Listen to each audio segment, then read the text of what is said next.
नमस्कार, मी जयश्री आणि माझ्या आहार बोली या YouTube चॅनलमध्ये तुमचं खूप खूप मनापासून स्वागत करत आहे। तर मंडळी, आता श्रावण सरत आलेला आहे आणि आता गणपती बाप्पांचं आगमन होईल, मग गौराई येतील आणि या सगळ्या ह्याच्यात आपल्याला नैवेद्य करावाच लागतो। आणि मग नैवेद्याला गणपतीच्या म्हणा किंवा गौराईच्या म्हणा आपण कांदा लसूण वापरत नाही। मग बऱ्याच जणांना असा प्रश्न पडतो की बाबा रस्सा भाजी करायची असेल तर मग ती कशी करायची, म्हणजे कांदा लसूण न वापरता रस्सा भाजी कशी करायची, हा एक मोठा प्रश्न गृहिणींसमोर उभा असतो। मग त्याचं हे सोल्युशन आहे की मी तुम्हाला आज कांदा लसूण विरहित रस्सा ज्याही करता त्याला वाटण कसं करायचं किंवा जो मसाला करता तयार तो कसा करायचा हे मी तुम्हाला आता ह्या व्हिडिओत दाखवणार आहे। खूप साधी सोपी पद्धत आहे, खूप मोजकेच साहित्य आहे जे तुमच्या घरात इझिली अवेलेबल असतं असंच साहित्य आहे। आणि महत्त्वाचं म्हणजे हा मसाला तुम्ही करून ठेवलात ना तर 15-1 दिवस आरामात फ्रीजमध्ये राहतो। एअर टाईट डब्यात ठेवायचा आणि मस्तपैकी ज्यावेळी तुम्ही रस्सा भाजी कराल त्यावेळी हा मसाला घाला आणि त्याच्याबरोबर तुमचा गोडा मसाला किंवा गरम मसाला घातलात तर अजूनच मग खूपच छान चव येते भाजीला। तर असा हा मसाला तुम्ही जरूर करून बघा। तर चला आता आपण हा मसाला कसा केला त्याच्या कृतीकडे वळूया। तर आपण आता कांदा लसूण विरहित रस्सा दाट करण्यासाठी जे वाटण करणार आहोत तर त्याचं साहित्य अशाप्रमाणे आहे।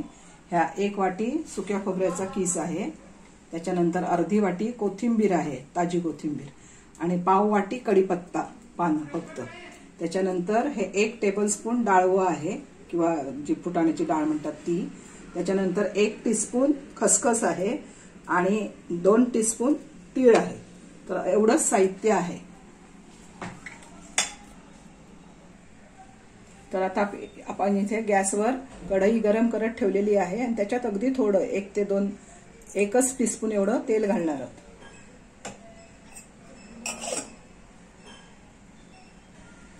तर सगळ्यात प्रथम आपण हे डाळे घालणार आहोत।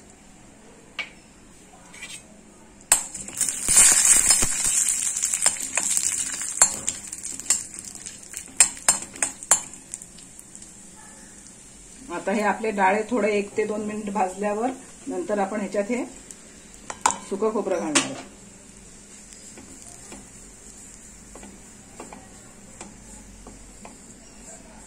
आता हे खोबरं थोडंसं आपलं लालसर झाल्यावर ह्याच्यात आपण तीळ आणि खसखस घालायचं आहे आणि परतून घ्यायचं थोडं। आणि हे थोडं तांबूस आता खोबरं झालं की सगळ्यात शेवटी कोथिंबीर आणि कढीपत्ता आपण टाकणार आहोत।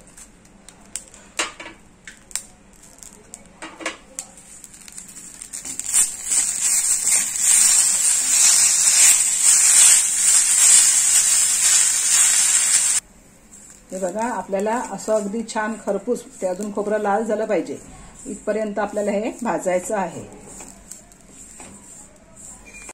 तर असं छान थोडा मध्यम टू मीडियम गॅसवर हे खोबरं आणि बाकीचे सगळे जिन्नस, तो कढीपत्ता आणि जे हे असतं ना कोथिंबीर, त्याचं चुरचुरीत होईपर्यंत भाजून घ्यायचं आहे।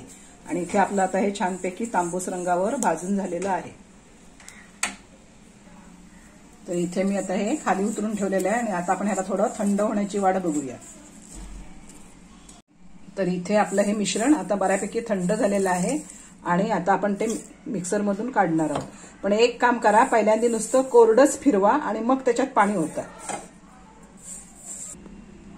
हे बघा, असं हे फिरून घ्या, म्हणजे हे बघा असं छान बारीक होतं ते। कारण कसं ह्याच्यात कढीपत्ता आहे, कोथिंबीर आहे, एकदम पाणी घातलं तर लवकर बारीक होणार नाही, म्हणून पहिल्यांदा असं कोरडं फिरून घ्यायचं आणि मग त्याला आता पाणी घालून फिरून घ्यायचं। तर तुम्ही बघू शकता इथे आपलं सुंदर असं बारीक, बघा असं सुंदर असं बारीक दळायचं, म्हणजे ते रस्सा सुद्धा मिळून यायला मदत होते। तर इथे आपलं हे वाटण तयार झालेलं आहे आणि ते आता आपण एका बाउलमध्ये काढून घेऊ। तर इथे आपलं हे कांदा लसूण विरहित असं हे वाटण तयार झालेलं आहे। आणि ज्यावेळी आपण नैवेद्यासाठी रस्सा भाजी किंवा पुरणाची कटाची आमटी वगैरे करतो त्याला हे वाटप अतिशय योग्य आहे आणि मस्त दाटसर रस्सा तयार होतो। ह्याच्या बरोबरीने तुमचा नेहमीचा वापरातला गोडा मसाला किंवा गरम मसाला घातला तर एकदम भारीच चव येते। तर असं हे वाटण तुम्ही नक्की करून बघा आणि झटपट तयार होतं, काही जास्त श्रमही नाही। बरं, आपण ह्याच्यात ते डाळवं वापरलेलं आहे, कारण का नुसत्या खोबऱ्याचं वाटण केलं तर कधी कधी चोथा पाणी झाल्यासारखं वाटतं, त्यामुळे डाळवं घातल्यामुळे कसं ते छान मिळून येतं आणि रस्सा दाट व्हायला मदत होते आणि खूप छान चव लागते। कारण आपण ह्याच्यात कढीपत्ता, कोथिंबीर, तळून अशी छान घेतलेली असते, भाजलेली असते चुरचुरीत अशी, त्यामुळे मस्त त्याला चव येते. नाहीतर आपण जनरली कढीपत्ता काढून टाकतो, पण ह्याच्यात कसं कढीपत्ता वाटणात घातल्यामुळे त्या आमटीला सुद्धा सुंदर चव येते. तर असं हे वाटण तुम्ही नक्की करून बघा आणि आवडल्यास जास्तीत जास्त लाईक आणि शेअर करा. आणि जे कोण चॅनलवर नवीन असतील त्यांनी मात्र सबस्क्राईब करायला विसरू नका. तसंच बेल आयकॉन जरूर प्रेस करा, कारण माझ्या ह्या नवनवीन रेसिपी तुमच्यापर्यंत सगळ्यात अगोदर पोहोचतील. आणि माझा हा व्हिडिओ तुम्ही मनपूर्वक बघितलात त्याबद्दल खूप खूप आभार आणि धन्यवाद.